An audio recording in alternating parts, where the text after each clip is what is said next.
What's going on, everybody? It's the Gas Holes Podcast. Was this episode 7, I think? Was last week 6? I think last week was 6. This is 7. Yeah. Can you believe we've been doing this for 7 weeks already? No. No, I can't. I didn't know if that was a question there for a second. No, I can't. This is, what, is it the longest podcast we've ever done now?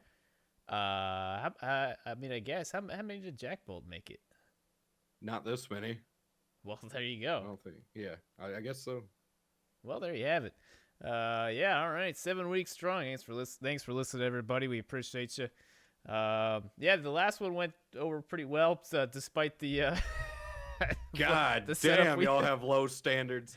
Because that was one of the worst. Okay, content-wise, it was a pretty good podcast, but production quality-wise, that was something that me and Cozy would have sat in a channel and made fun of if anybody else produced it, wouldn't you say? Like we would have. Yeah, we would have roasted it. So it could have been worse, but it definitely could have been better. Yeah, I could have crashed while we were doing it. That probably would have made it worse. That would have got us some views. Yeah, maybe next time. Yeah, the laptop was a bad call. We really threw that. So what happened last week?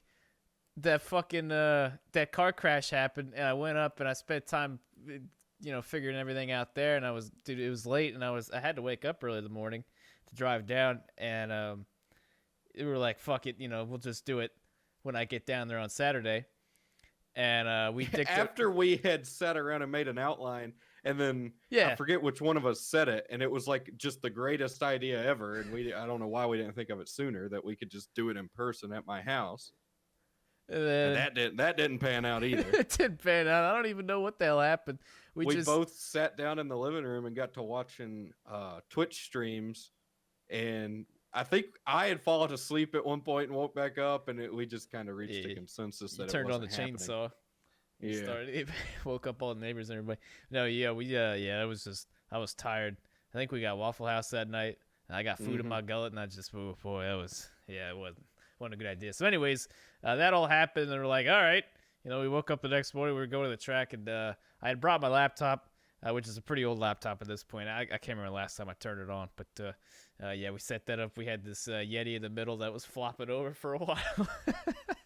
But long story short, it could have gone better, but it could have gone worse too. At least we got it out. When I first went over everything we had, I was pretty confident I wasn't going to be able to fix it and put it all together. But what was wrong with it? So like what?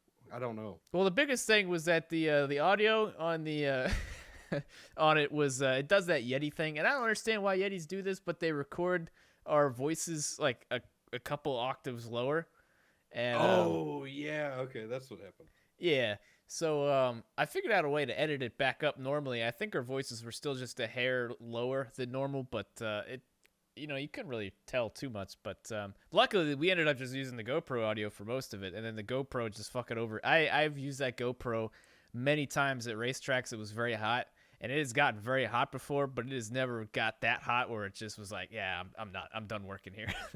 But luckily, it took almost the entire podcast before that happened. So. So that's so we went to Talladega. I guess we'll talk about that now. Man, what a hell of a time. Now, you'd been there before.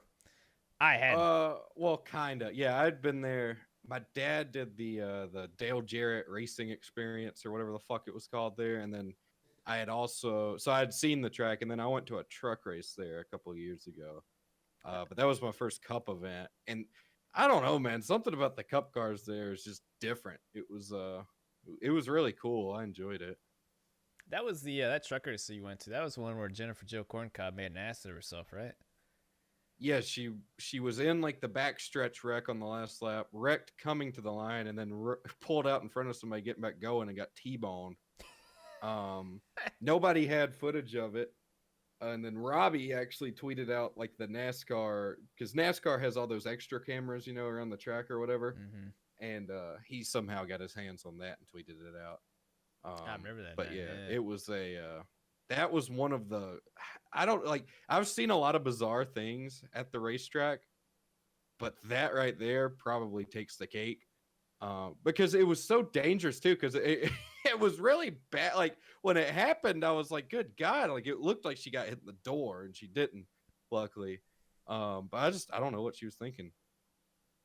Yeah, that's not the first time we thought about that. No, that same year at Daytona. Remember when she just fucking hung a left into the inside wall? Yeah, she stomped on the brakes and just hooked a left and just murdered the inside wall for no apparent reason. Just like shit her pants. Yeah. I don't get it. Yeah. So, anyways, Talladega, man, what a hell of an experience. And of course, it fucking rained. I don't know like almost every single NASCAR weekend now has been affected by rain one way or another. Yeah, man. So we showed up at Talladega. I tell you this, man. I guess it has to be in the middle of nowhere for since it's so damn big. But it's definitely up there for tracks I've seen out there in the middle of nowhere. And they got a nice set of flags. I really enjoyed that. I don't know. They do things really big down there. And they got big ass flags everywhere. So that was kind of nice. Yeah, the banking was really cool to see. I wish I could have, under a normal race weekend, it would have been cool to really walk around and check stuff out. But yeah, it's that was. I don't know. That place is just like massive. Like I've been to big tracks before between Pocono and Indianapolis, but a track that big with banking, holy shit! When they finally it took us. We never even got to see any racing on Sunday, which kind of sucked because we were close. We were getting ready and we were looking at the damn clouds, and it fucking stormed on Sunday. There was I don't know if you remember this that one crack of lightning. Struck real close to the track and just echoed through the entire grandstands. We were sitting there, so the real loud ones that made everybody go woo. Yeah, yeah. But I was telling Travis it doesn't really storm like that in Maryland, man. Usually I live close enough to the mountains to where and it kind of pisses me off too because we don't really I love thunderstorms. They're fun. Yeah, well, unless they get too bad. But I like listening to the thunder and watching the lightning and shit. But all the good storms around here always get broken up by the damn mountains and shit. But it nothing broke up the damn storms there. I tell you that. It was a big old meaty storm, and it poured and it rained sideways. And yeah, we ran out of damn time. I guess we could talk about the 3:00 start times. I understand. I think everybody understands why they happen, but. I was listening to something that brought up a really good point. I thought it. It's I feel like it's just common sense at this point. All right, we understand that you put the start times at 3:00, right, for trying to maximize your viewership. But at the same time, you put yourself in a box because if you do get rain, then you at a track with no lights or anything, it just puts yourself you're fucked at that point, really. So why not at least, maybe you lose some viewers for some weird reason at 1:00 or whatever. But you have a much better shot at getting the damn race in. My understanding, and I could be completely wrong, but NASCAR really doesn't get a big say in that. I think it's really the networks trying to maximize one viewership, two. But even the networks though, potential for advertisers and all that. You know what I mean? Yeah.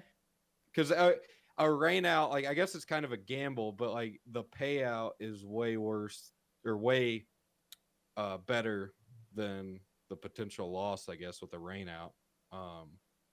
Because personally, I prefer a 3:00 start time when I'm going to a race, just because I don't have to wake up so fucking early. Yeah, I guess it kind of depends. The thing with it though is if you're staying close to the track or whatever.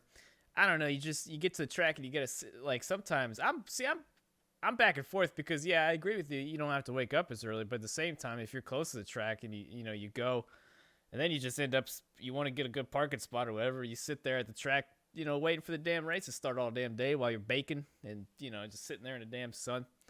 But it just it doesn't make any sense to me. For whoever makes the big decisions about them damn start times, you would think it would make a lot more sense to have a lot better chance of getting the race in at a certain time. It doesn't make any sense to me, but I don't know. I always I prefer the 1:00 start times, unless, like you said, I got to wake up early to go to the damn track. Then all right, bump it back a little bit, and let's get it going. But I don't know. Anyways, we kind of went off on a tangent there. Yeah, Dega. Sunday was stupid because we had to go. We had to go back and then come back. But when we got there, though, there was the jackass in the plane. Yeah. I'm not even gonna say the guy in the plane was the jackass because he was probably just some poor pilot who took some idiot's money. Yeah, no, you're But right. the some jackass paid some guy in a plane to fly a Confederate flag over the track that said defund NASCAR, which I don't know what that means. I don't know if he thinks NASCAR is government funded or what. But also outside the track there was a big Confederate flag rally deal or whatever, with a bunch of motorcycles and not a single new truck. I just wanted to add that in there. Yeah, they all had big Confederate flags, and I saw one that was like the Confederate and American flag together, which I thought was really funny. Because I guarantee you, if you did something to an American flag, that guy would probably get really, really upset with you. But he just combined those two. But yeah, I didn't personally, like, once we were actually in the track, I didn't feel any tension. Like, there were no Yeah. problem starters. Nobody seemed to give a fuck about the Confederate flag that were in the track. There were a couple of people outside the track or whatever. Then it rained. Then we got home, and then we heard the big noose deal, which has really become a shit show, and it shouldn't have. Yeah.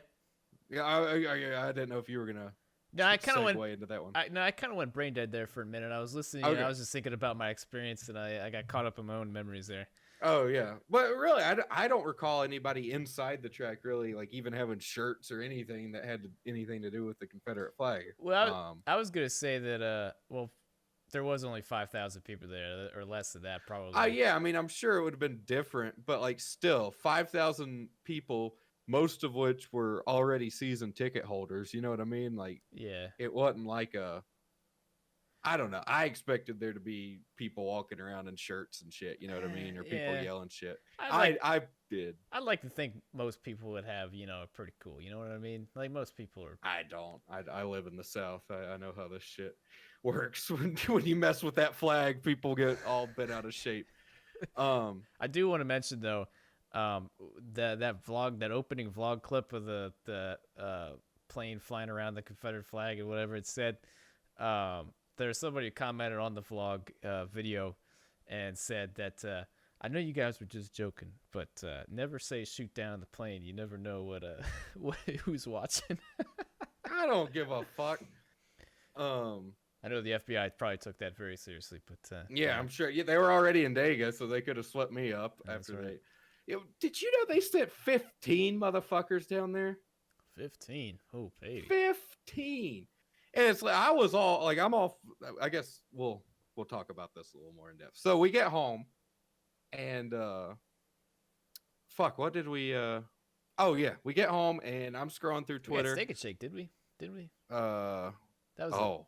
Yeah, you were talking about Steak and Shake. I guess, yeah. Let's talk about Steak and Shake for a minute. Hang on. We'll put the racial tension behind us for a minute. Steak and Shake was a great time. So I have a Steak and Shake in Rome, and I've been there 3 times now that I can remember, maybe a handful more. But I don't really go there much. Not because I don't like it. It's just the way my town, Cozy, can kind of attest to this now. And if any of y'all know someone from Rome, Georgia, or live in Rome, Georgia, or have been to Rome, Georgia, you'll understand that the town, it's pretty big in terms of size, but it's really spread out. So you'll go through like patches of nothing. And then basically where I live, I don't really even live in Rome. I live on the outskirts of Rome. For me to go to Steak and Shake, it's a long ass drive. Not too terribly long, but it's just not worth it when I have all this other shit on my side of town. But anyway, Cozy loves it because he goes when he's in Indy, I believe, right? That's yeah. I really wish we had it here, but that's the only place I ever get it, and it's cheap and it's good food. That's all I eat when I'm out there, to be honest. We got to talking, and he brought up Steak and Shake. I was like, shit, we have one of those, so we need to go while you're in town. So we went, and I walk in, and Steak and Shake to me is fast food. I didn't know it was some big fucking deal. So I walk up there to the counter, figure out what the fuck I want. I order. Cozy orders. Chick up there at the front's really nice. Hands me a ticket, says we'll get it right out. So I go sit down in a booth because all the, like, when I go to Zaxby's or something and I dine in with my buddies, that's how we do it. You order up front, you go sit down at the booth. Well, about 5 minutes pass.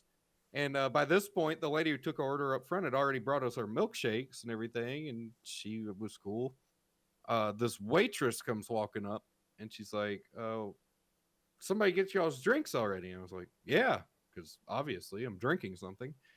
And she's like, well, are y'all dining in? And I was like, yeah. And she's like, well, who took your order? Or what could I get y'all? And I was like, we already ordered. And she's like, well, who took your order? And I was like, well, I ordered up front.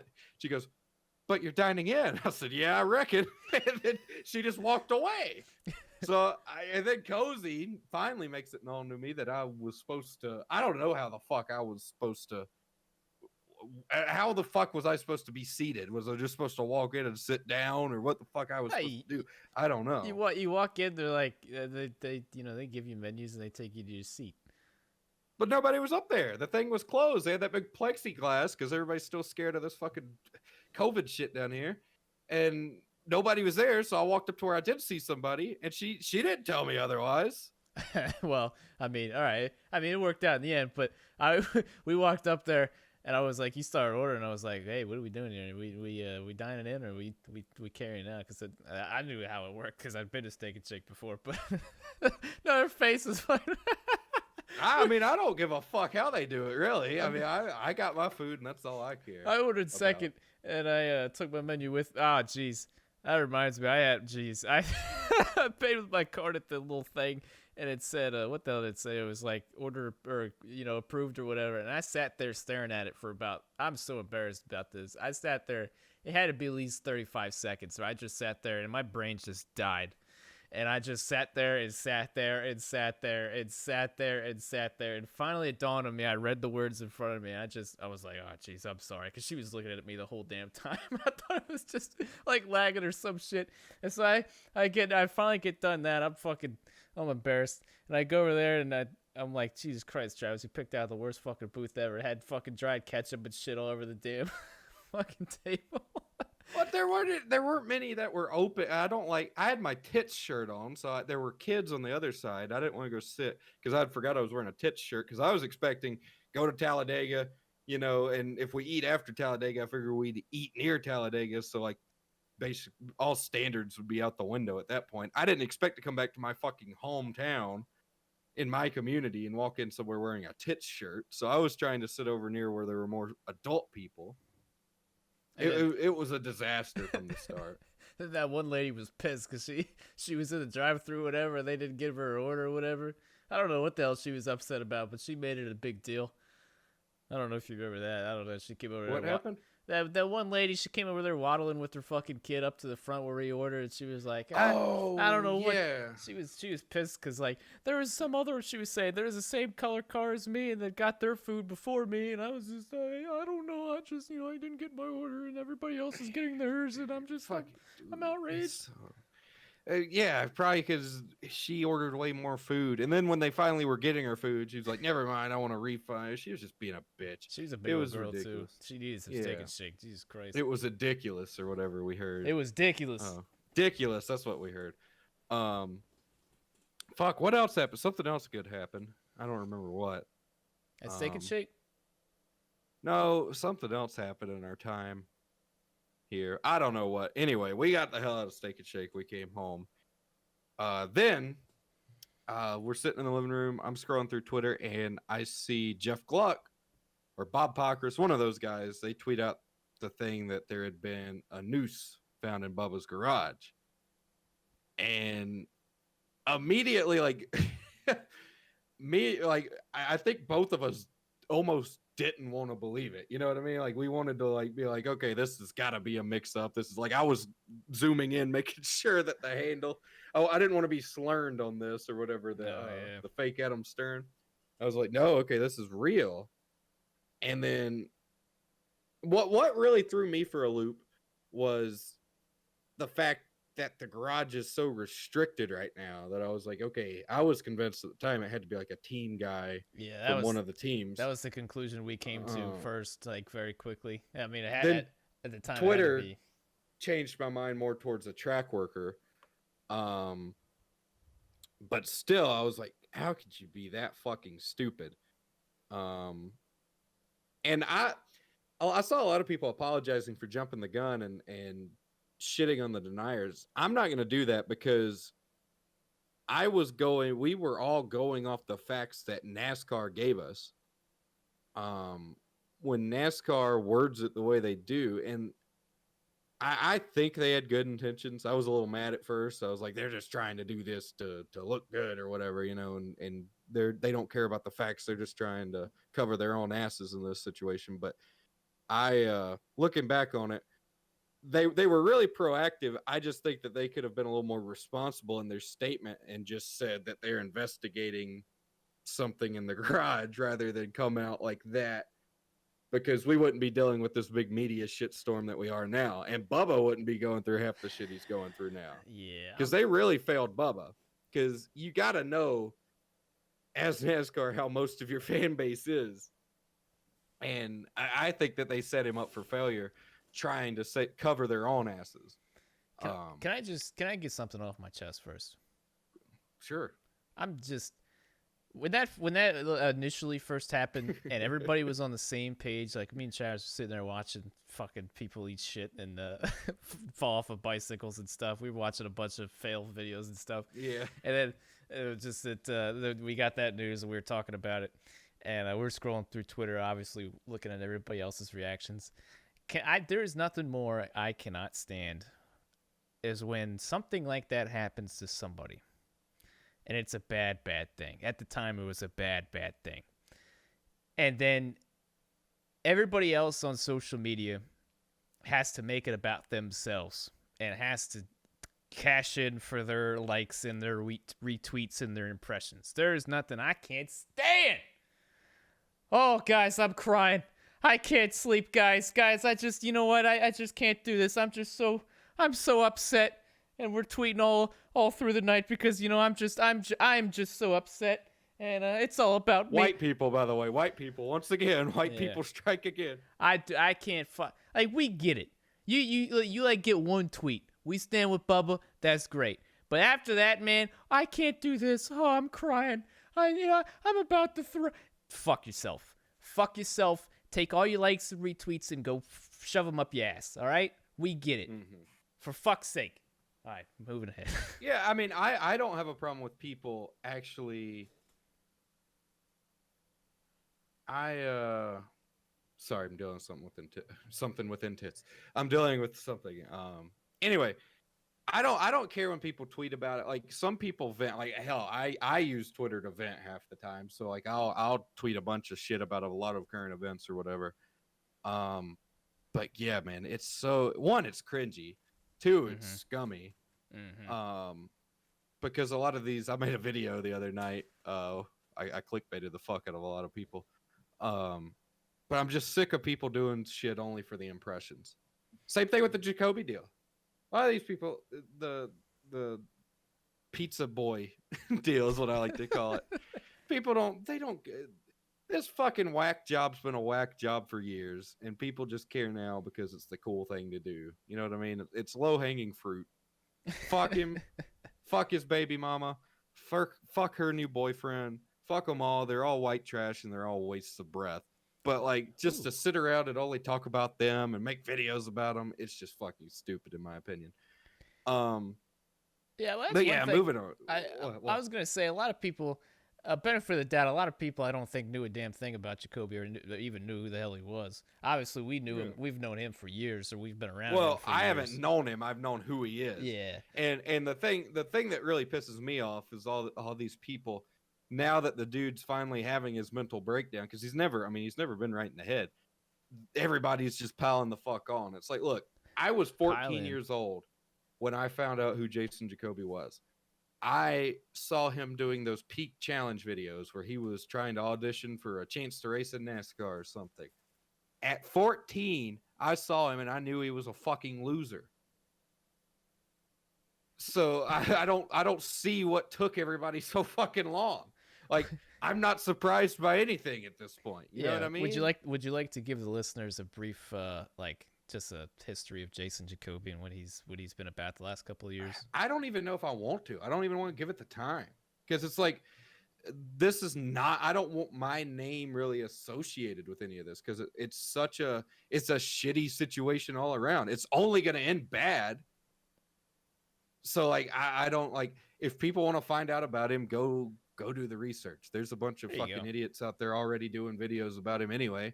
Go fucking, not everybody's doing it as a fucking idiot, but like, that Austin dude, he doesn't give a fuck about the situation. You know what I mean? He's a horse's ass. I've never heard a good thing about him. Yeah, ever. that's true. Yeah, it's Ever. yeah, it's really not worth the time. But if you guys want to know what the hell we're talking about, it's out there. We once again we've been around him for yeah, it's a whole ordeal. Where the hell were we at with this whole Bubba situation? God, that got me a little worked up. Yeah. It does though. Like I said on Twitter, Dr. Moonhead could fix all this. Couple of size 13 boots and a handful of asses, and we'd be good, because that's what some parents forgot to do. But anyway, so we're scrolling through Twitter. We see the news, or the news report. NASCAR botches their statement, fails Bubba. FBI comes in. They send 15 fucking members of the FBI down here. I don't know how the fuck that happens. To come look at that. I mean, you would think they're the FBI. One or two of them would do. I didn't think it'd take 15 of them. How many FBI agents does it take to examine a garage door? And that's what we found out. But I'm glad they did.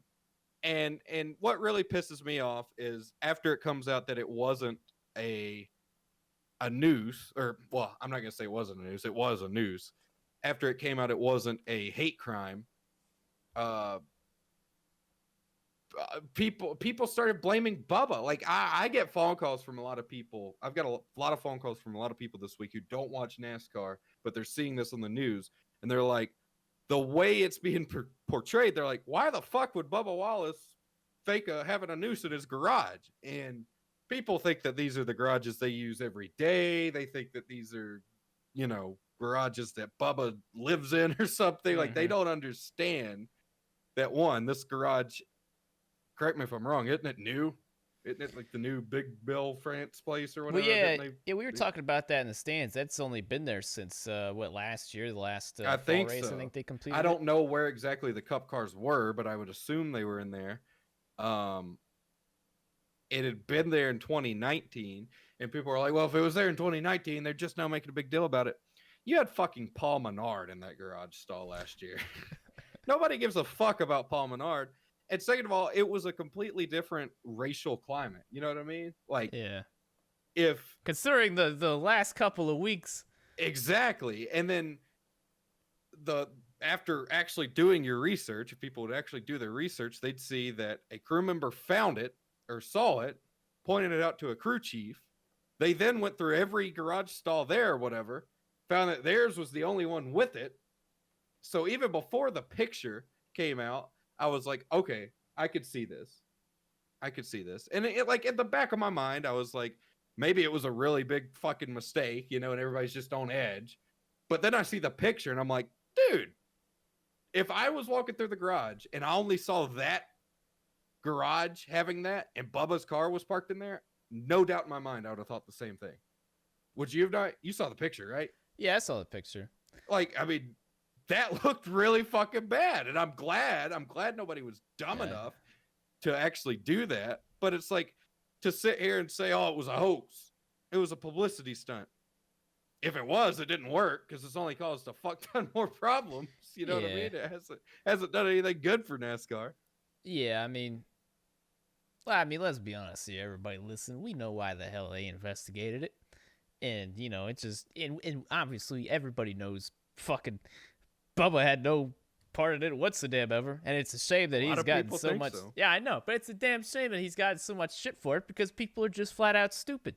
Well, that's what chaps smash about NASCAR. And finally, I will give Steve Phelps some credit. He did come out and try to defend Bubba later, but it was basically, okay, NASCAR thought, fuck, this is a PR nightmare. Yo, we did this, and this, and they're trying to be as public and out there as possible with it, because they thought what everybody else who saw it thought. Well, then it comes out that it wasn't a hate crime, and NASCAR's just like, oh yeah, we were wrong. Glad we investigated it. See y'all next week or whatever.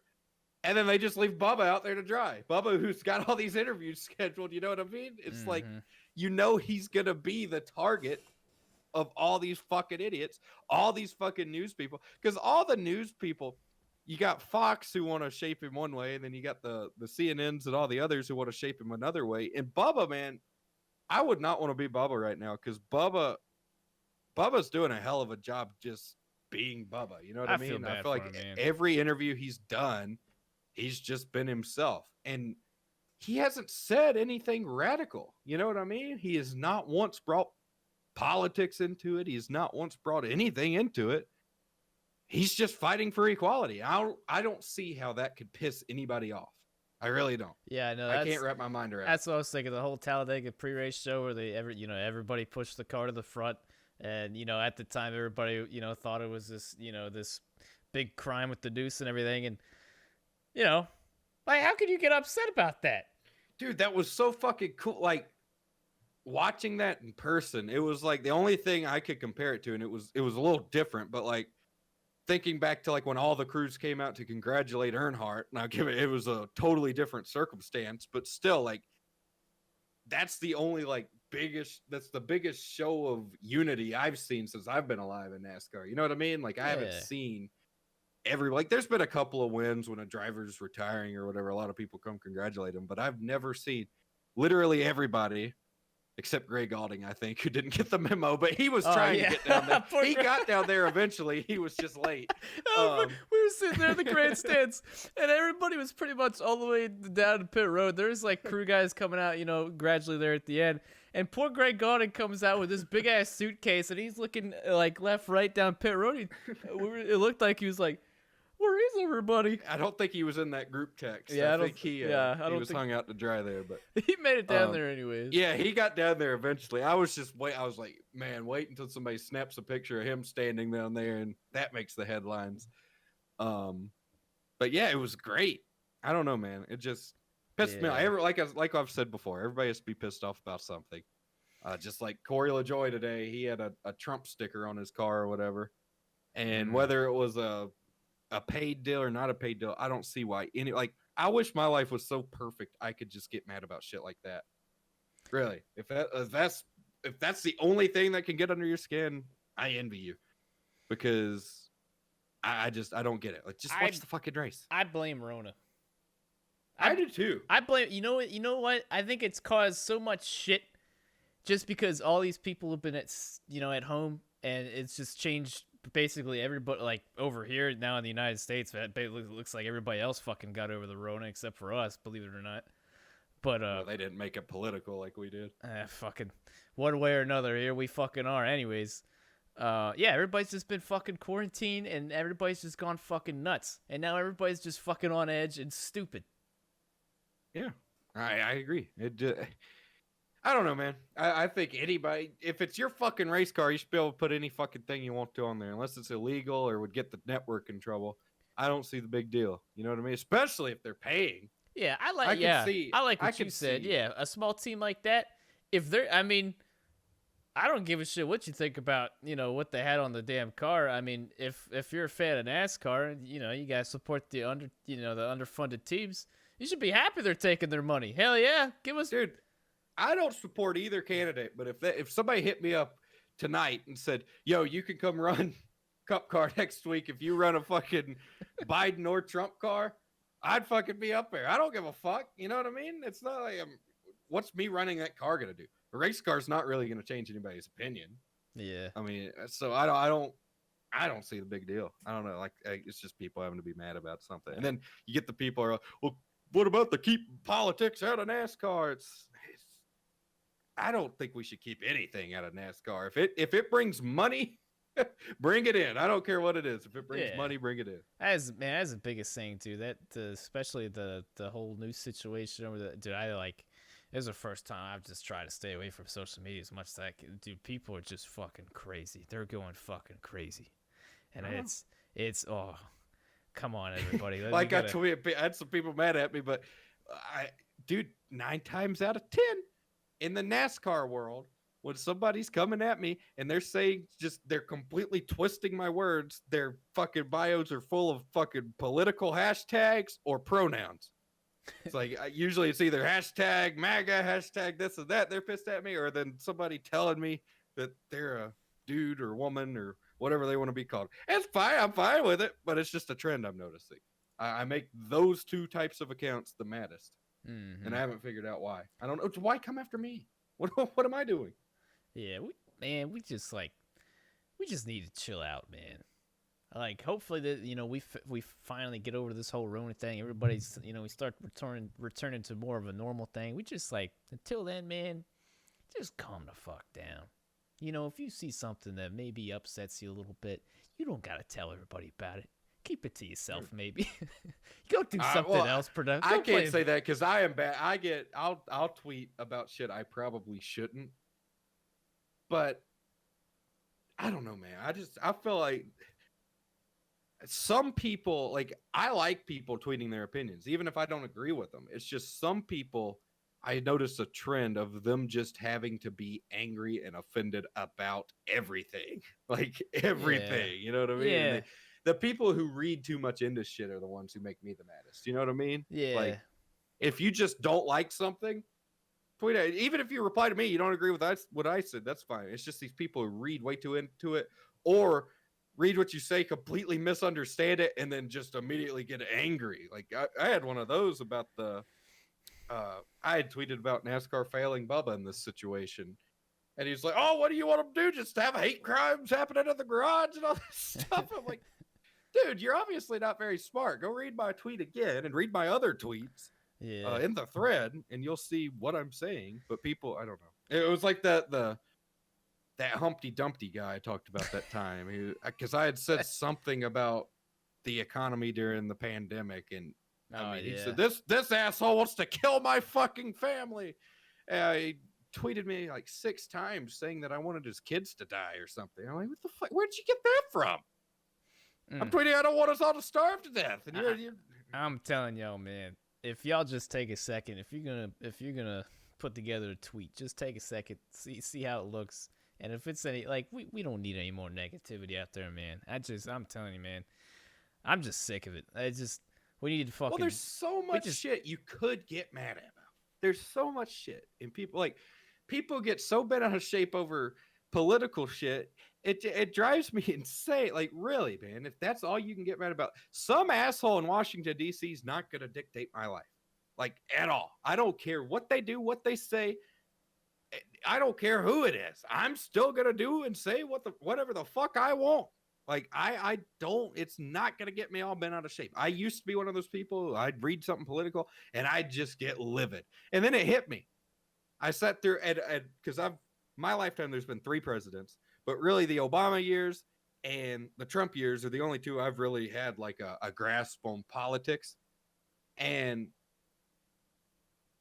after sitting through 2 terms of Obama and almost a term of Trump, I've realized, okay, maybe economically some shit will change, but as far as me getting out of bed and going about life, it ain't going to make a damn who's in office.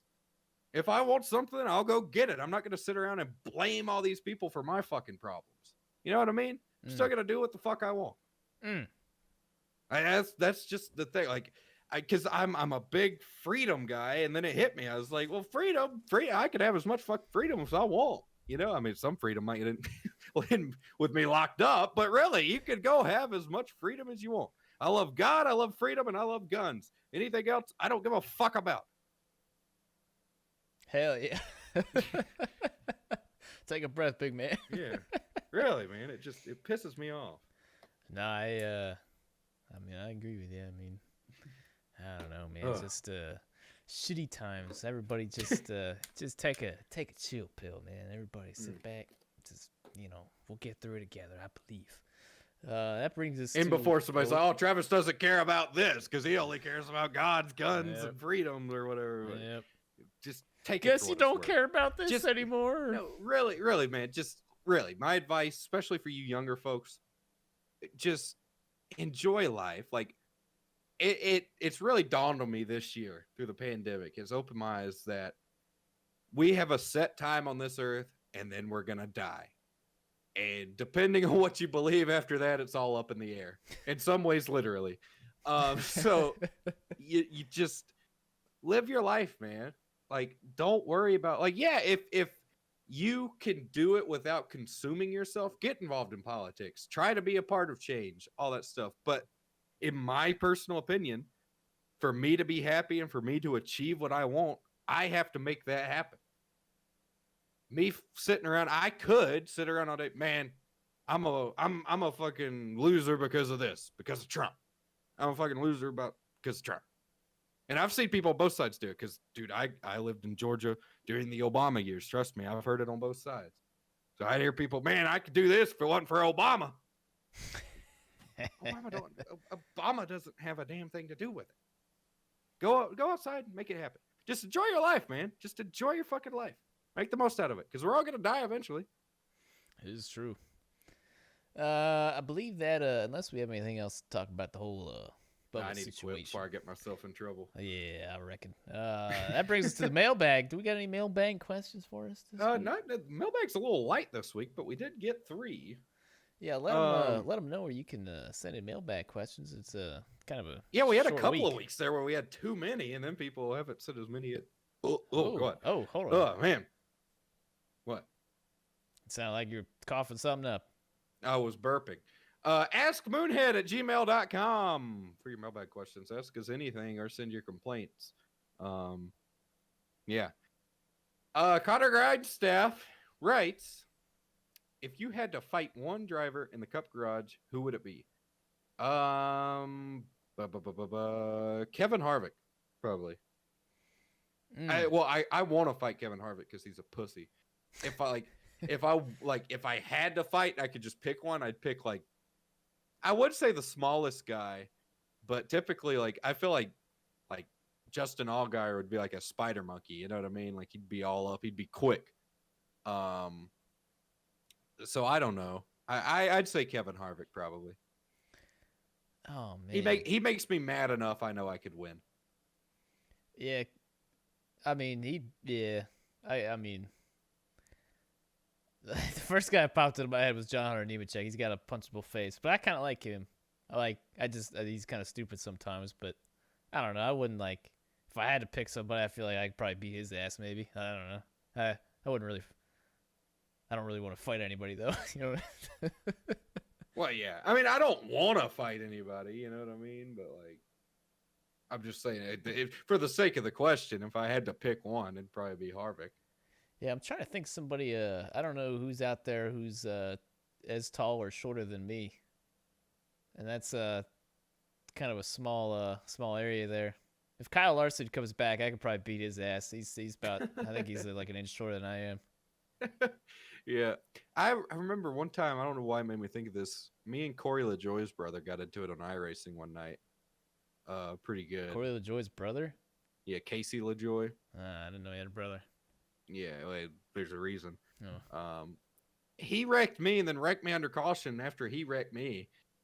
And I hit him with the whole, well, now I see why your dad and brother made it in NASCAR and you haven't done shit. He didn't say anything. Wait. Oh, he didn't think I'd go there. Hunter Devine writes, hey, Travis and Cozy. Hey. What are both of your favorite iRacing car and track combinations? Thanks, Hunter. For me, oh man, this is a tough one. It'd probably have to be. Oh man, I can't name a car, but Phoenix is probably my favorite track to drive. I don't know why. It's just one that's kind of clicked with me. Phoenix or Richmond.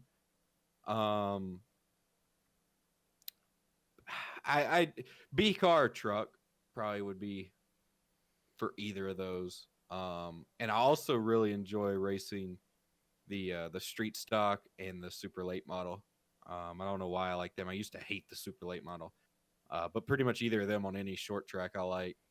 So yeah, that's really, I don't know, really, I don't have a favorite car track combo on dirt or anything. I just like running occasional dirt races here and there. Yeah, oh man, mine's trucks of Martinsville, hands down. That's always been my go-to. But any really short track, I love the B cars are really fun because those are the only stock cars at this point that are worth running. The Cup cars are ass, and the trucks are cool, but they just don't have quite enough power, and they're kind of a draft fest anywhere a mile and a half and above. Just but yeah, the B cars still got that power.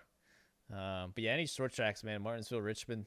I don't know. I'm not a big fan of Bristol, but I'll work. I'm not either. I really like Darlington. I've really liked Darlington the last couple of years. Driving Darlington's grown on me.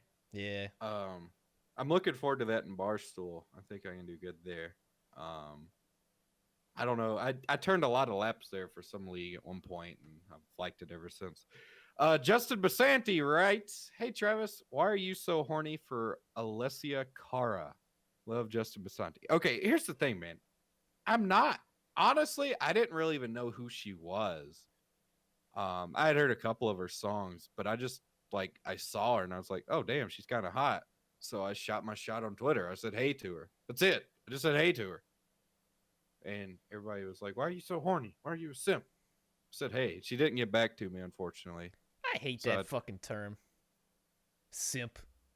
I don't hate it because there are a lot of simps out there, but it is overly used. There is. It started catching fire now. Everybody just uses it when they shouldn't. And I just if you talk to a girl, you're a simp now, or if you say anything positive to it, like a guy could say "fuck you, bitch" to a girl, and then somebody goes, "Hey man, that's not cool. Don't talk to a lady that way," and you get called a simp for it. It's like, okay, there's a difference between a simp.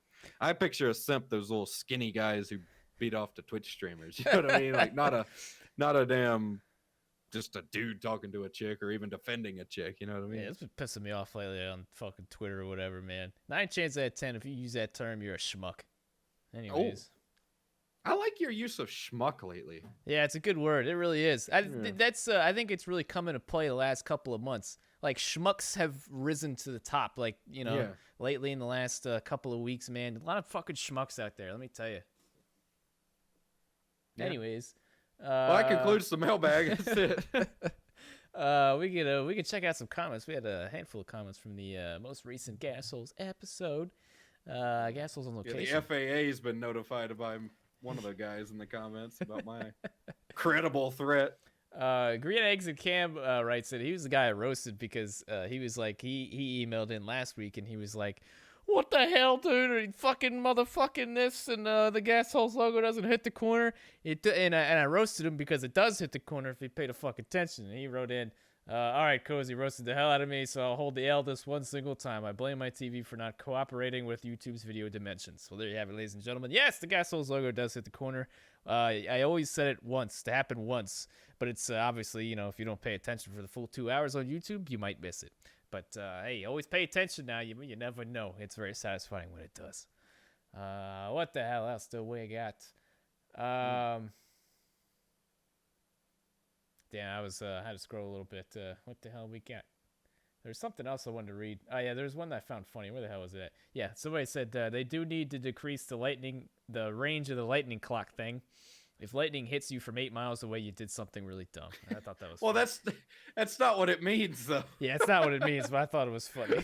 Yeah, that is funny, but yeah, I mean it's more of a radius thing, but we get what you were going for there. I got a chuckle out of me. Yeah, it's funny. Yeah, the rest of them are just great podcast. You guys need to raise your standards because this was an awful podcast, but we did have video for it, so I mean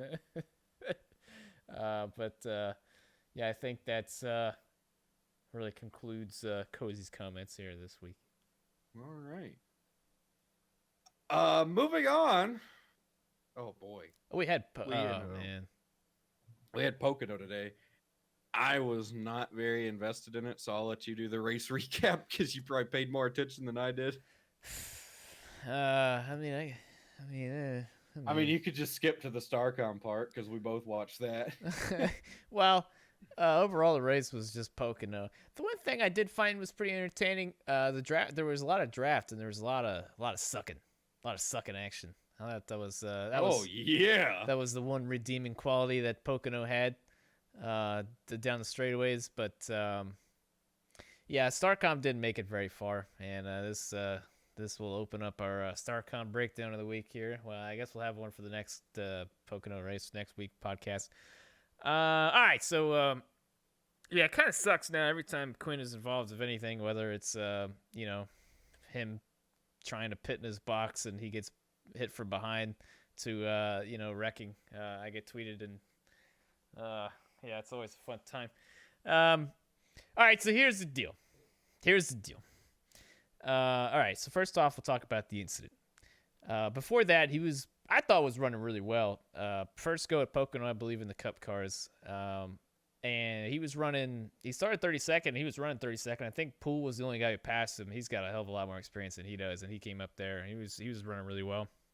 I think he fell back to Quinn fell back to 33rd, and that was about it. Like, he was outrunning the rest of the back markers all the way back to 40th, which, I mean, let's be honest, not a lot of all-stars back there between James Davison, who was making his Cup debut, I think. He was supposed to be at Talladega, but NASCAR was like, yeah, no, buddy, no. So he ended up being there for Pocono. For those of you who don't know, he did a lot of stuff with IndyCar, part of the Indy 500 the last couple of years. Not a bad driver. Good guy. Great teeth. He's got really great teeth. I met him once, and he's, man, outstanding choppers. I was looking forward to seeing him run. I don't even know who the fuck he is, but I just thought it'd be cool to see some guy from, what's he race? IndyCar and stuff. And, oh, that explains it. Yeah, he's got a really cool accent. Yeah. Anyways, between those guys, Joey Case was back there. I don't know who else. It was, it was the same old usuals. But those are the guys that StarCom has to outrun.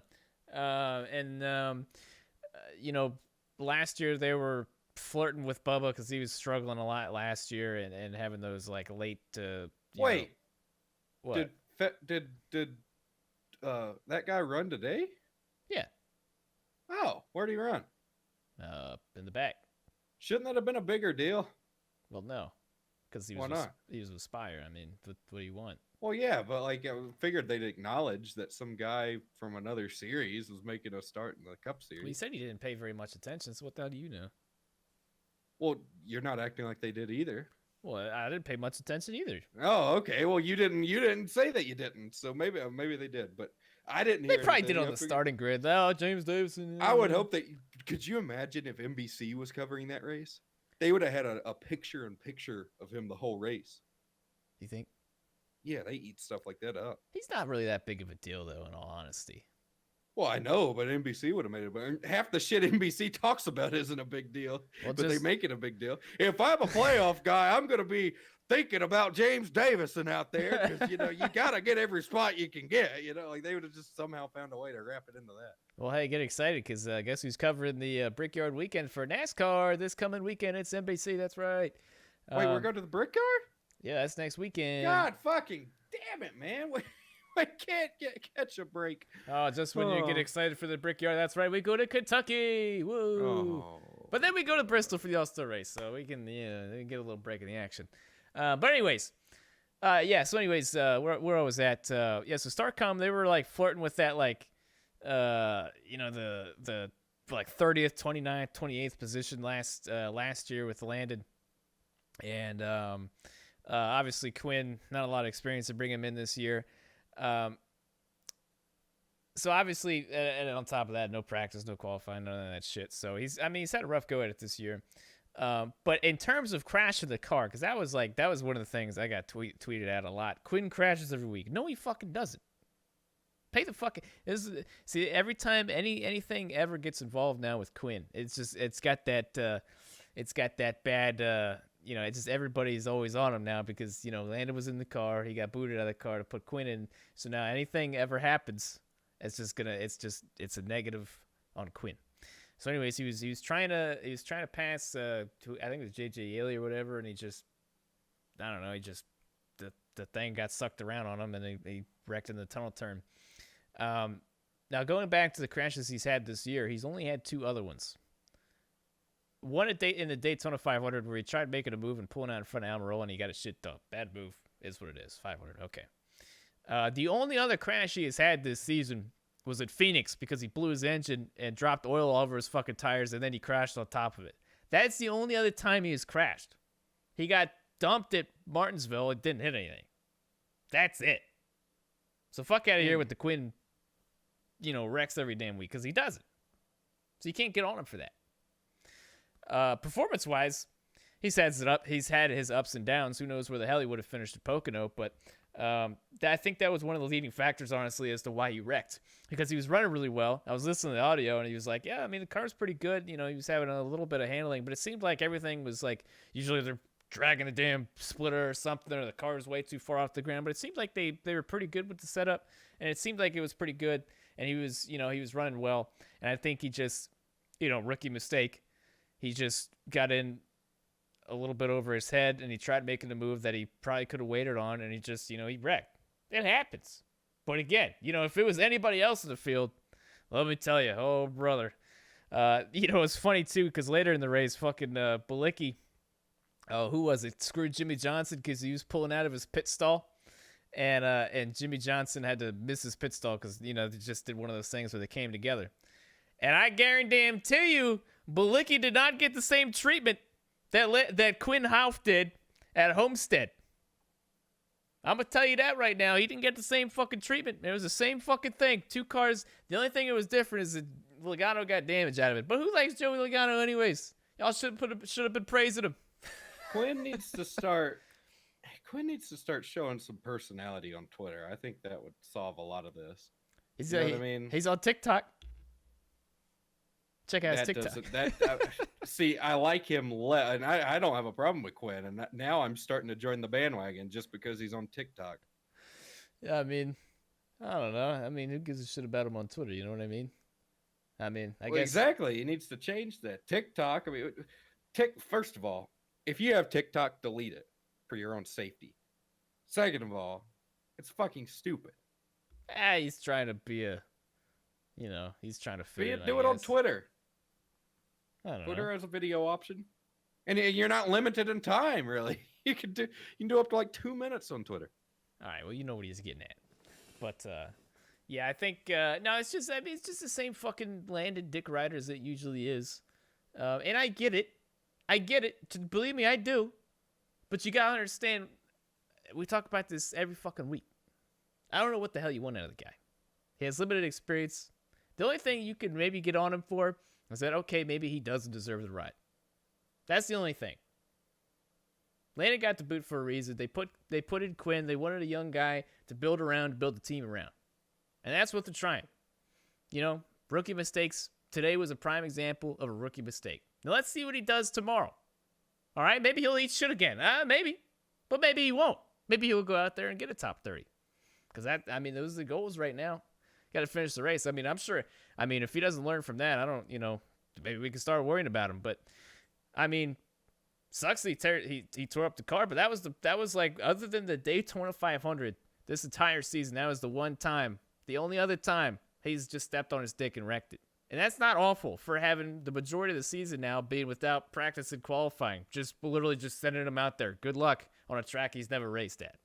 That's all I'm trying to get at. I understand, like, people, and it's just like anything else. No matter what you tell people, they just are too fucking, they just don't got they don't got a brain up there. It just doesn't work right. Missing a chunk of it. It's just, it's hollow. I get it, but like, you got to give the guy the benefit of the doubt, just like anybody else. All right. Does everybody understand? Gas holes, y'all understand? That's all. Trying to be fair with the guy.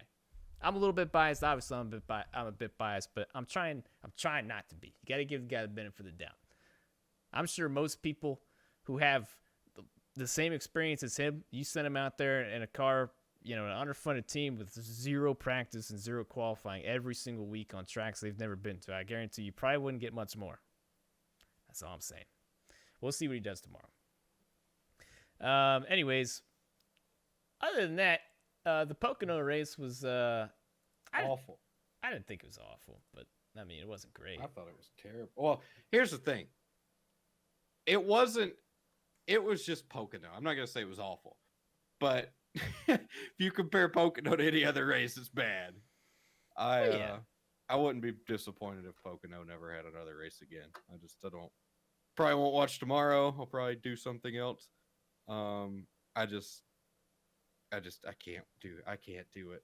Tomorrow will probably be the race of the fucking decade too, because I'm not gonna watch. But I'll probably turn it on. It's just like, man, this package doesn't help. But even before then, it was a little more entertaining back before this package, because it was like, okay, at least there was like, today the only person who stepped on their own dick was Quinn, and that's only because he's fucking never raced there. There was that Reddick in the. Oh yeah. I forgot about crash. That was another thing. But that was that was just a stack up, really. That wasn't even like, that wasn't instability of the cars. It was just fucking stupid. Yeah, that was it was just a goofy. It was like a really Weird. Looked like an iRacing wreck. Looked like one of those deals where somebody checked up not to hit the wall and then fucking boomer behind some piles in. yeah. That's literally That's what it what looks me and like. Preet did at that Michigan Tits race. He Oh slammed the yeah. damn wall, and he just came down in front of me, and I doinked off him. But yeah, it's just fuck. I did that 2 weeks ago where I hit that fucking door with my fist on accident. Yeah, it's just I don't know. I don't like Pocono. I've been over that before. I'm not gonna waste y'all's time with that rant again. But God, I can't do it. I can't handle it. Yeah, well, that's the thing. See, going back to it, everybody doesn't like on the bright side. Some of y'all might not remember this, but we used to have 500-mile Pocono races every single year. We don't gotta go through that anymore. On the bright side, even with this year, is that we're getting rid of Pocono both dates, one weekend. That's it. That is true. I said that before. I'm glad we're only wasting 1 weekend a year on Pocono. If they're so hell bent on 2 races, I'll take 2 races on 1 weekend because I'll just go do something else that weekend. But it's a shame that we can't. I mean, I guess it's a good thing we only have to waste one a year on Indy and Kentucky as well. Now we just got to find a way to get Texas one date. And what else? There's one more track that really fucking sucks. I was gonna say New Hampshire's down to one date. Yeah, we got it down to one date. Dover's New Hampshire wasn't that bad. Dover's iffy. Dover has potential. It does have potential. Dover's one of those tracks that literally is either really good or really bad. And I don't understand it. Does Michigan still have 2 dates? I'd like to think so. Yeah. Why the fuck does Michigan have 2 dates? If either 2-mile track I don't think either of them should have 2 dates. But Fontana should easily be the one with 2 dates right now, not Pocono. Yeah, Fontana, dude. That was one. Fontana even kind of blows with this package, but yeah, this package they don't have that high horsepower. They can just suck right around the damn wall. It sucks, man, because Fontana was just getting good. I think what was it, 2013, the year that Logano and Hamlin got into it. That was like the year that Fontana. It had always been decent, but that was the year Fontana really. Well, that I think the year before that was that Jimmy Johnson, Kevin Harvick. Yeah, that's what it was. So yeah, there was like 2 or 3 years where it was just like fucking monster finishes. Even 2010, I remember the chase race in 2010 was pretty good. So really, for the last 10 years or so, Fontana had started getting good. Well, it was about 8 years, I guess, and then they had to ruin it with this package. But yeah, that's the one that should have 2 dates. I don't think Michigan should have 2 dates until it's worn in a little bit. But it's gonna take a long time. Yeah, I just, God, too many tracks have too many dates. Back to Pocono. Man, I was really hoping that we'd just get a late race restart and we just call it a day, but we never got it. It was so stupid because literally every single Gibbs car had a vibration. Fucking Logano blew a tire. Alex Bowman blew a tire. No caution. Nothing. I don't get it, man. Like, if I was up there, especially the Logano one, because that was...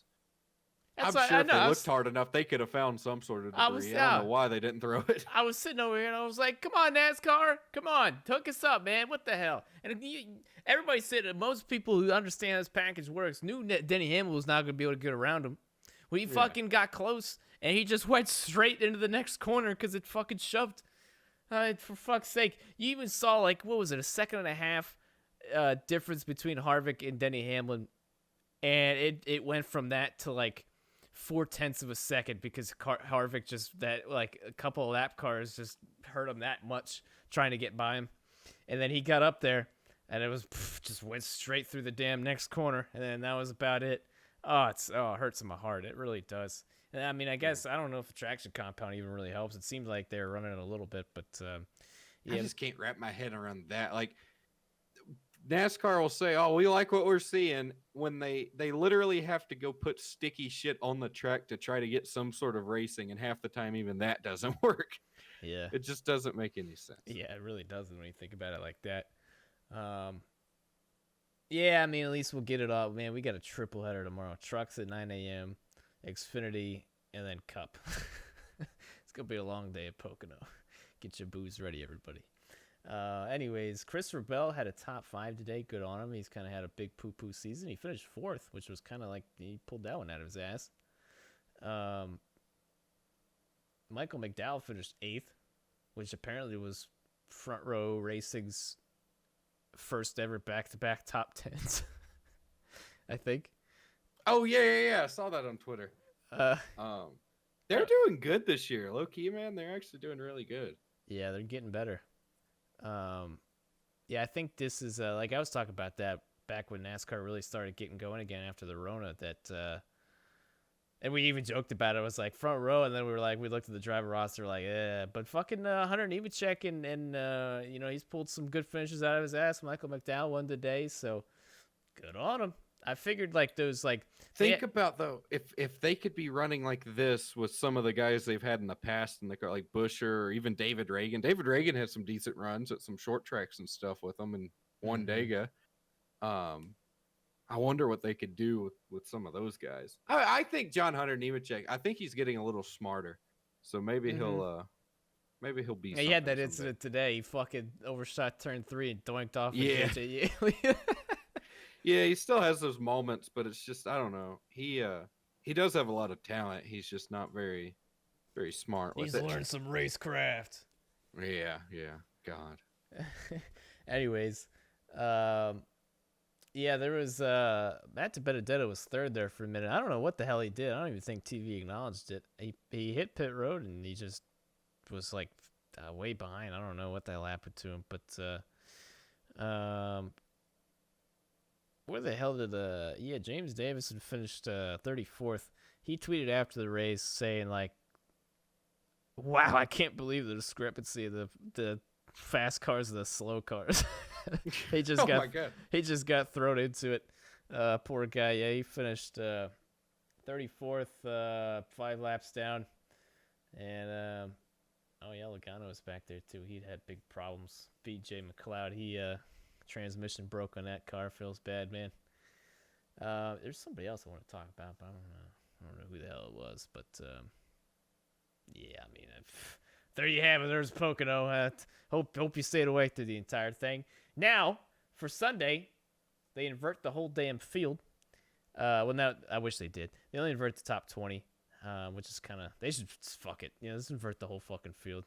Let Quinn start first. That'd be pretty fun. So we get the all-star front row of Ryan Preece and Austin Dillon. So place your bets on who's going to hold the lead for the first lap. The last time they did it, I guess at Darlington, Preece fell back. He started 2nd. Ty Dillon. But Ty Dillon actually held on to it for a little while. But I don't know, man. Preece or Dillon, they might just get split. Stenhouse is starting 4th. Cole Custer closest to the front. He's been maybe his whole Cup career starting P5. So that's exciting. Damn. Where's Bubba at? Bubba fell outside the top 20, didn't he? Yeah, he started 22nd. Yeah. He was inside the top 20 for most of the day, and then most of the times I was tuning in, I saw him running decent. Yeah, no, he was running really good. He was up there around like 12th, 13th, 14th. I don't know what the hell happened to him late in the race, but I was hoping he was flirting with that top 20, man. They were I thought Stenhouse was going to get it there for a minute. He ended up driving up through and picking up some spots. He pulled some shit there late race and didn't really work out for him. But they're so close to having that last stage like be really close to the fuel window, but it's just a couple laps out to where nobody can really it's not achievable. Yeah, which kind of stinks. Like it's most people know it's probably going to go green. They should just be like, all right, here you go. It's going to be around the fuel window. Good luck. Split everybody. They just have a gentleman's pace lap or two after they go back green. Yeah. That's the thing though with these cars. You can't even save fuel with them anymore, anyways, because they're just almost wide open. Like they don't even they use brake in turn 1 and that's it. And it's just it's just so much. You're just on the throttle so much. Because I remember they had one Pocono race with the same package. And they were like, yeah, you just can't save too much fuel anymore. Oh, yeah, it's quicker to pit. By the time you try to save fuel, you're better off just to go pit and get tires. It's just a momentum race, and it's stupid. That's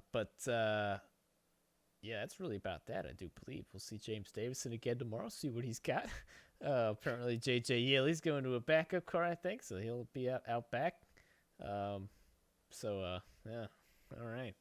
Do you have anything you'd like to say on Pocono? No, are we doing our picks yet? Oh, no. That's the end.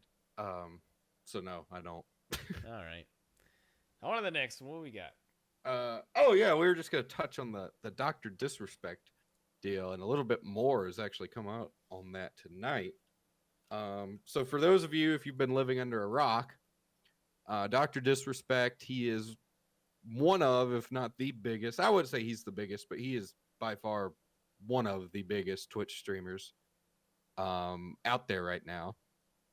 And he's been up there for a while. He was pretty big. Then he went through a little scandal where he cheated on his wife, and he came on his stream. Sorry, I just swallowed plastic. He came on his stream and said that, and then he went on a hiatus and disappeared for a little bit. Came back, and when he had that return stream, it was popping, and it's really just he's been skyrocketing ever since. Especially after Ninja left Twitch and the Fortnite wave has died down a little bit. I'm not gonna say he's the biggest, but he's pretty damn close. Because he led the Warzone crowd, he's led the PUBG crowd for a little bit. Him and Shroud were kind of the PUBG guys. Either way, big guy.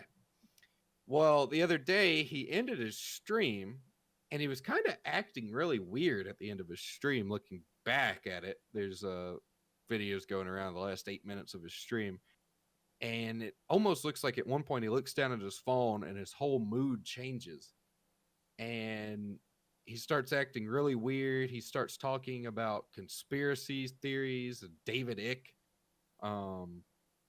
which he's done before.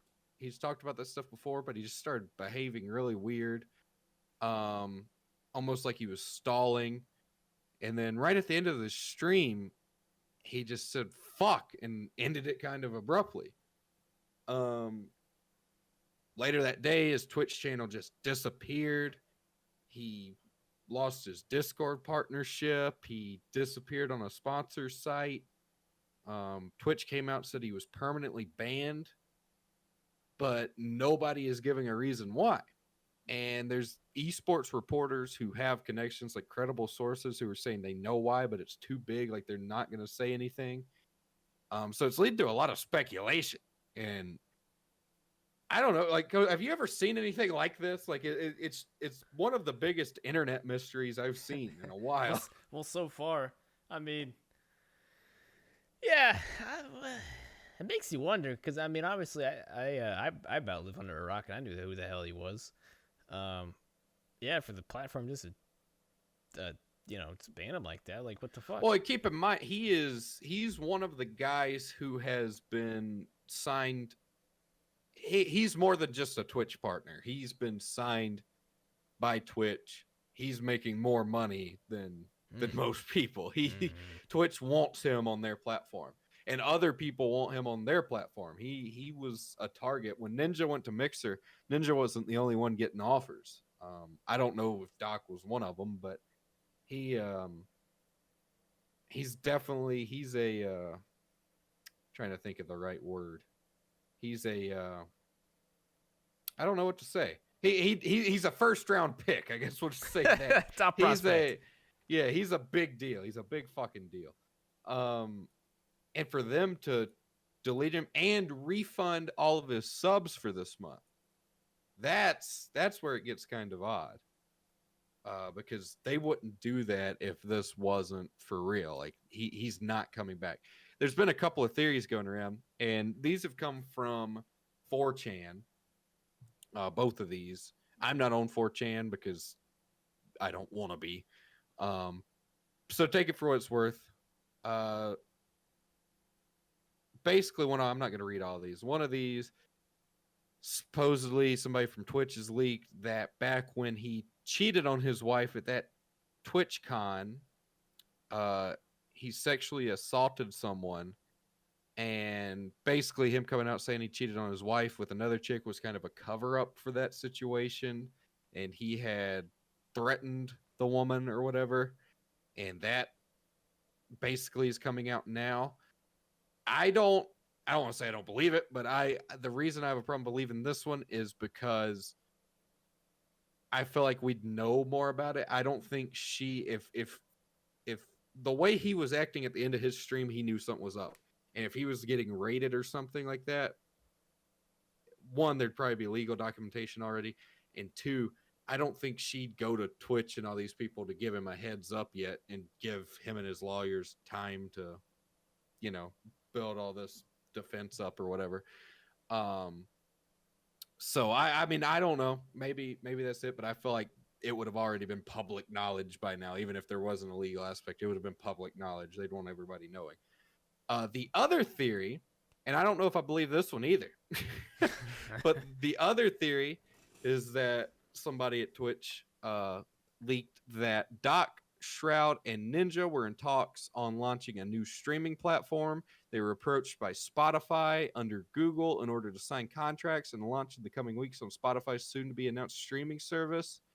Doc reportedly approached multiple streamers personally on Twitch in order to facilitate a platform shift.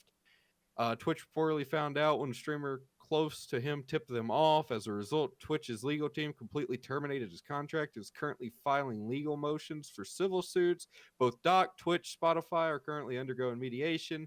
No one can talk or discuss this due to NDAs imposed by Google. Twitch is going full damage control and attempting to drag Google into lawsuits in order to prevent and or taint their launch.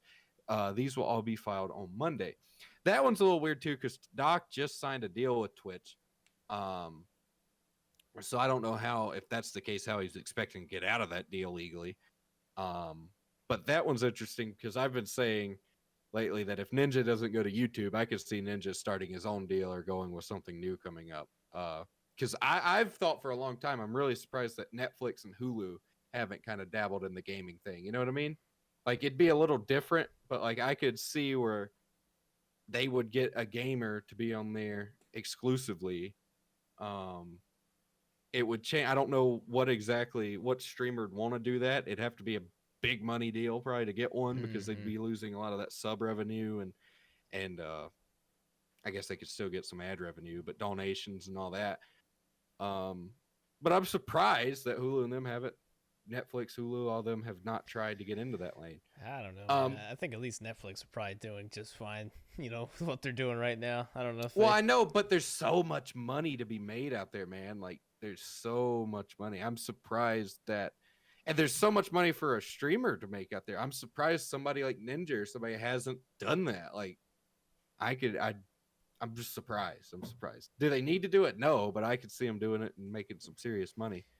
But basically, with all this, the crazy thing is these are the only like rumors going around. Like they've confirmed pretty much it wasn't DMCA.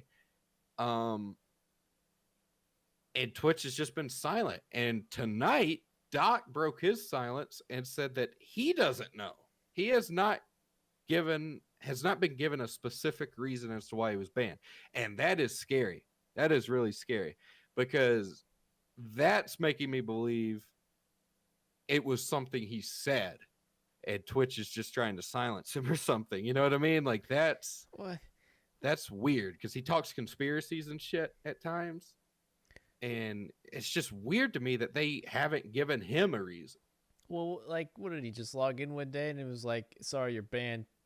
He ended that stream and his whole channel disappeared. And then all of his subs were refunded. So it's just weird. It's really weird, man.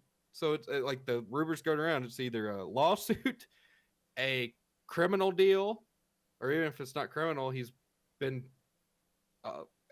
there's allegations against him because there have been streamers actually getting banned for some of the Me Too stuff lately, or they didn't like something he said at some point. I mean, Doc's been suspended before. He was the one who walked into the bathroom streaming live or whatever and pretended to have diarrhea or whatever, and there was a kid in there, and he got banned for that. But I don't know, man. It's just really, really weird. It concerns me that they're not giving him a reason. Well, that's the weirdest thing. It's got to be something like that's already just like done and happened, right? For them to just all right, you're done. Like they banned him. Well, that's what bothers me because I was talking about it in my Discord today. Like I don't believe an allegation should cost a guy his career. You know what I mean? And like Granted, if this comes out and nothing, it's not a big deal. Yeah, he'll sign a deal with YouTube or Facebook Gaming or whatever, and he'll still be rich. But if it is one of these like Me Too deals or whatever, we have a court system for a reason. You know what I mean? Like, obviously, Twitch has to do some form of damage control, but just banning the guy permanently outright, right away, there has to either be something extremely credible, or it is, like I said, something he said or something he did, and Twitch is flipping shit about it. Or I guess it could be the lawsuit deal. But that theory has too many holes in it. I don't know. I'm It's just intrigued. weird. I'm Dude, intrigued. if you watch, have you watched the last 8 minutes of his stream? No. I'm gonna send it to you tonight. Watch it. I was laying in bed last night, and it was an eerie thing to watch. Like, it was borderline scary, because I'm glad he tweeted tonight, because I was like really worried that something really, really fucked was happening, because there's like a point where he looks down like he's looking at his phone, and then the mood changes. You know what I mean? Somebody in the comments was like, that's the moment that his wife said the cops are here or something. You know what I mean? And it was like he was just like he knew it was the end. And part of me feels like he did right there. I don't know if he's being completely honest that they haven't given him a specific reason. Because if you watch it, man, it looks like he knew it was the end right there. It's weird. It's an eerie thing to watch. Really eerie thing to watch. But I've been following it all day, man. I've been scrolling through Twitter on the trending thing, looking for it. I've been on Reddit.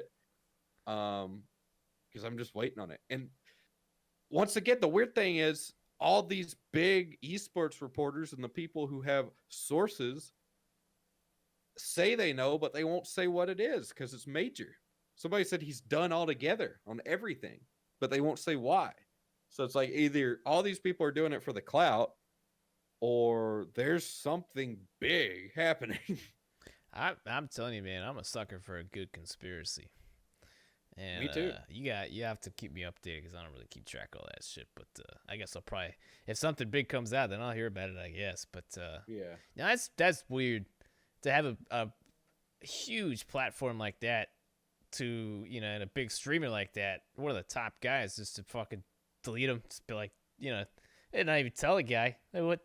It's got to be something. Well, see, that's the thing, because like, I'm talking in circles here or whatever, because like I'm not making a lot of sense when I'm saying my theories, but like every time I think I might have it figured out, I'm like, wait, no, it couldn't be that because of this. You know what I mean? Like, it's one of these situations where it's like none of it makes sense, because even if it is something he said, like at that point, some people were saying it was the David Icke stuff he was talking about, but Amazon sells that guy's books. So it's like, it probably isn't that. And he's making them too much money for them to want to get rid of him. You know what I mean? So like, it's gotta be something big.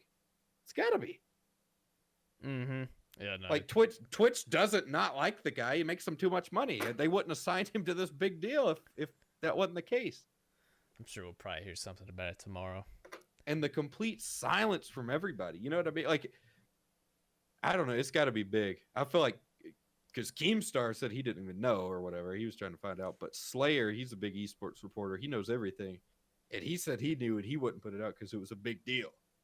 It's like, that's just, I don't know. It's weird. I hope it's not. I hope he didn't, sexually assault somebody, because that'd be really disappointing, because a lot of people look up to that guy.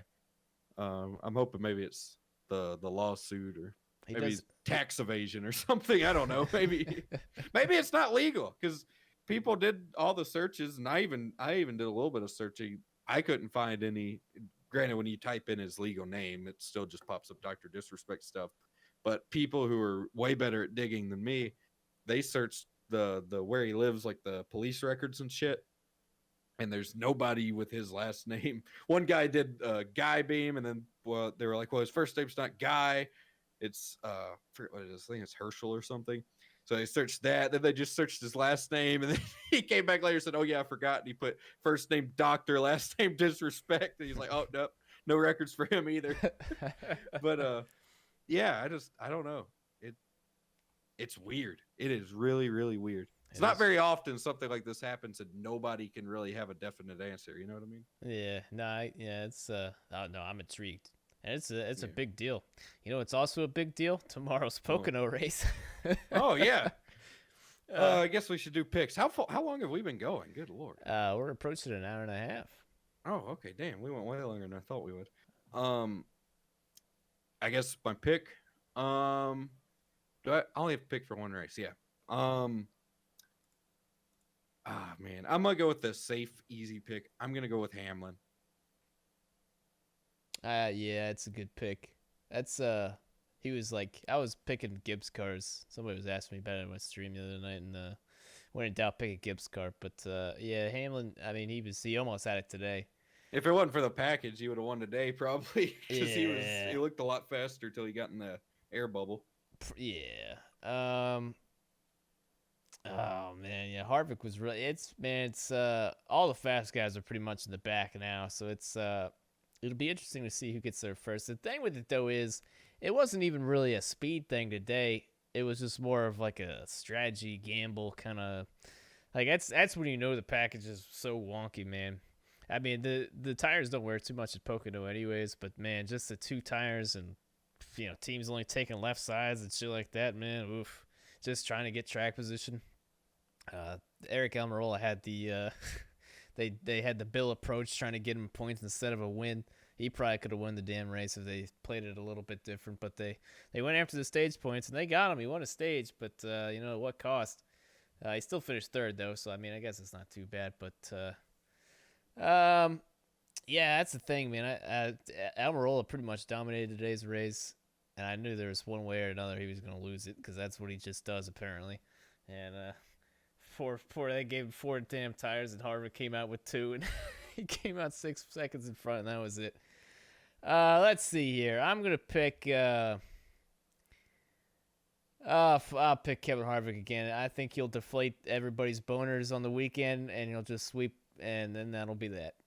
Fuck it. Probably.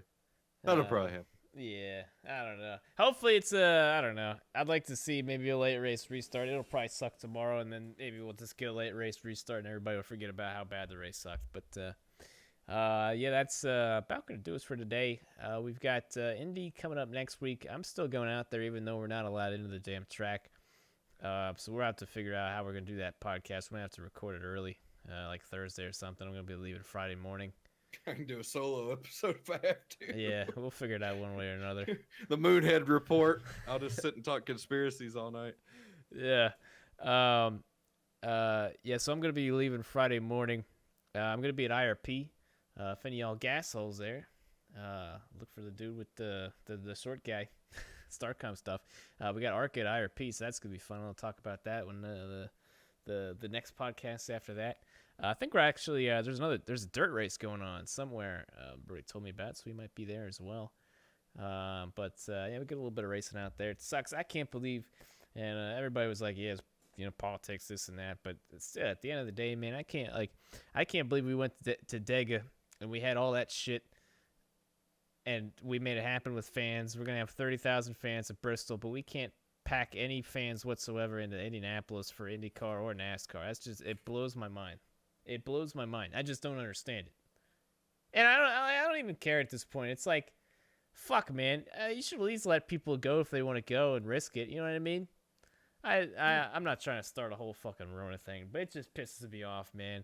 Because the Brickyard's been one of my favorite events the last couple of years, and I was especially excited this year because they had the Xfinity Road Course now. Tony Stewart was going to race. He ended up pulling out because they weren't going to have any fans. And it just fucking... Is that why he pulled out? Yeah, he was like, what the fuck's the point? There's not going to be any fans, and then, you know, it's not going to be a legit, you know, weekend. So he's... I love Tony Stewart. That's yeah. Awesome. So it's like fucking... It's like they announced this like 2 weeks ago, too. Who's running that car, then? Is somebody else running it? No, I guess they're not going to enter the car. Whatever he's going to run. That's why he didn't want to deal with all the bullshit. Fucking yeah. Stand over there. Don't get near this guy. Wear this. Wear that. Yeah, it's such bullshit, man. Fucking what? I'm not even. I just fuck it. Let's end the damn podcast. Thanks everybody for listening. We're gonna end on an angry note. I'm fucking pissed. It's such short, but I think we're gonna go out there. We're gonna sit in the parking lot across from the track and listen to the cars go vroom. Yeah, so y'all think of me this upcoming weekend here with Indianapolis. I'm gonna be just upset in Indianapolis and not at the track. So thanks everybody for listening, man. We appreciate all yous. We'll catch y'all next week at some point. It should be hopefully. Oh, that's another thing. I don't know how we're gonna do that. You might have to record the podcast and do all that. That's fine. Yeah, we'll figure it out. We'll figure it out. Thanks everybody for listening. We love you. You got any final words for us today? No, I'm good. All right.